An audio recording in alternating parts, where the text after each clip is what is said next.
Reducing anxiety increases your marks by 10%. A calmer brain retrieves faster, thinks clearly, and attempts more. This is the highest ROI activity you can do right now, becoming calm. So let me be your therapist for the next few minutes, and these are the emotions and my reply to each one of them. Number one is regret. Now, the regret is not from the fact that you might not get into a good college. Your regret comes from the fact that you know you could have studied more. And this regret is a small voice in your brain that says, if you can't do something as simple as studying for an exam at the age of 17, how will you have success? How will you work? How will you live your life? You are incapable. This is what your brain is telling you. You feel that you won't achieve anything in life because you could not be disciplined for this one small exam. And this is your proxy of determining success, which is absolutely incorrect. Past trends do not predict future outcomes. Just because you did not clear IPMAT does not mean that your life is wasted. Here's an example of a student, Akshay Jain. He could not clear IPMAT because he said he did not have enough preparation time.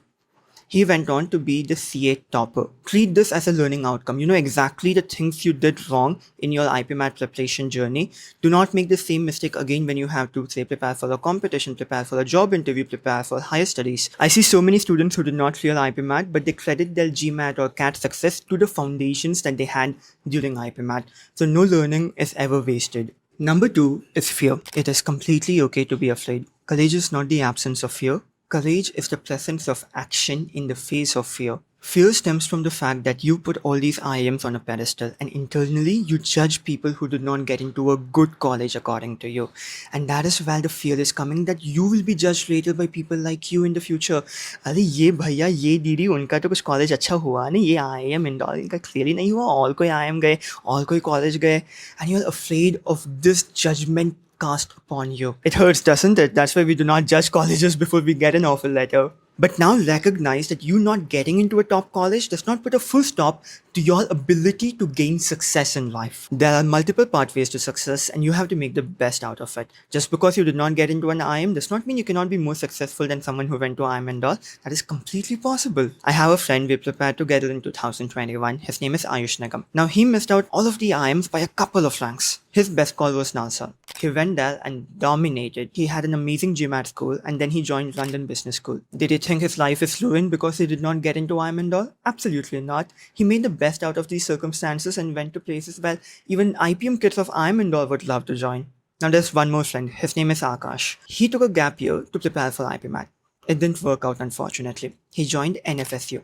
Over there, he did not have a victim mentality कि अरे college नहीं हुआ मेरा life खत्म हो गया. No, he sat down, got to work. He then raised a couple of lakhs for his startup, and that startup got acquired. He worked as a research intern with a professor at IIM Ahmedabad. He wrote case studies and papers. He also worked as a research intern at IIM Indore, where he got to stay there for a couple of months. Now he's currently working with IMA Ventures that manages like millions of dollars for startups. Life does not end with the IPMAT and all exam. Even if it does not work as intended, you can still be successful. When you have this feeling within you, your stress levels will reduce and you will be able to write the exam in a better fashion. That is the intent with sharing these stories. Number 3 is stress. Stress is normal. Everyone is having stress, man. Stress comes with the feeling of helplessness. You see the amount of mocks you've not completed, the topic tests you missed out on, the video lectures that you did not watch, and you're like, last minute mein hum ye sab kar sakte hain kya? How can I finish so many things in such short period of time? You cannot. Do not try to pull an all-nighter. You sleeping well, resting well, being well prepared tomorrow mentally is going to give you more marks than you being stressed out, you not having sleep, you not having eaten properly, and writing the exam and making a lot of silly mistakes. The goal is not to eliminate stress. The goal is to stop fighting stress. The goal is to embrace the stress. The goal is to say, okay, I am stressed. I'm still going to write the exam and make the best out of it. You have faced stress before your board exams, before having to go and talk in front of a big auditorium. You have faced stress and you have come out alive at the end of it every time. Even if you mess up, your life is not going to be ruined. This is not a do or die situation. Your track record of surviving hard days and stressful days is 100%. It will never go below 100%. I promise you that. Number 4 is the feeling of not being ready for the exam. You know, I put a poll as soon as I joined IIM Ranchi asking my batchmates ki, how many of you actually felt ready, that you completed your syllabus, you were well versed to write IPMAT and all? And majority of my friends said that they did not feel ready. No one is going to feel ready. You will always feel like, oh, there are more things that I could have done to prepare. And that is because IPMAT as an exam does not have a bounded syllabus. At least for your class test, you can be like, हाँ ये 5 pages से ही question आएगा. But IPMAT में ऐसे कुछ है नहीं. You need to be okay with the ambiguity that exists. When you can embrace it and still give it your best regardless of it, that is when you also become a really good, talented person for companies to hire. So, readiness is a feeling that comes once you begin.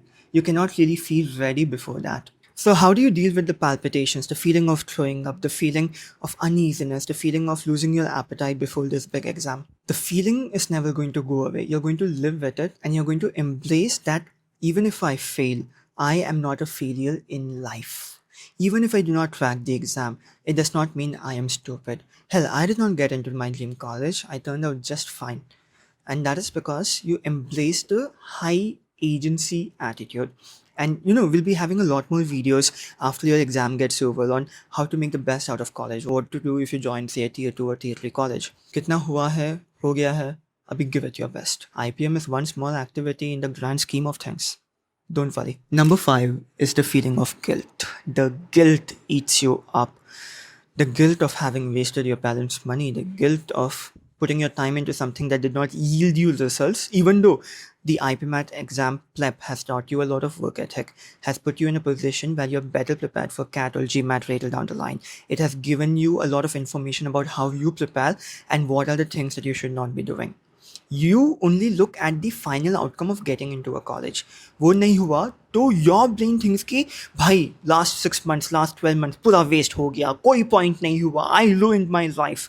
And that is absolutely incorrect. You're not an idiot because you did not pass the exam. You're an idiot if you think that you did not get anything out of the preparation journey. Your parents did not pay so much fees for you to sit and feel guilty tonight. They would not want that. They paid because they believe in your overall success.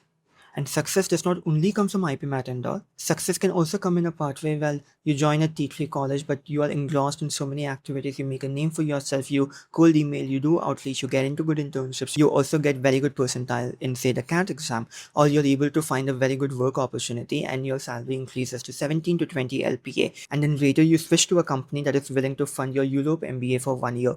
Success sees many pathways. You're only exposed to one, which is IPMAT, because that is what your brain was thinking about all this time. The best thing to do right now is to be well rested and well fed, and that will give you a lot more marks than having the parasite of anxiety, stress, guilt, and all these feelings inside you. You can't repay your parents' faith and sacrifice by suffering right now. You can only repay it by showing up fully and being the best version of yourself. You never know what might happen, and the race is not over until it is over. You're not behind, you're not broken, you're a 17, 18-year-old kid who took the burden of writing one of the most competitive management entrance exams. You wanted something difficult and you showed up for it. This already puts you ahead of people who would never try. And tomorrow? Tomorrow is just one more day where all of you are writing a mock exam with your friends. कुछ crazy नहीं हो रहा है. Regardless of whatever happens tomorrow, you are in a better position than you were 1 year ago. In the face of so-called failure, recognize that it is fleeting and temporary. And in the face of success, have the humility to understand that there are variables beyond you that allowed it to happen. And at the end of the day, make the most out of whatever life throws at you. With that being said, I'm Bhavesh, the co-founder of AfterBoards, and it's been an honor helping more than 20,000 students who signed up on AfterBoards for the 2026 IPMAT exam.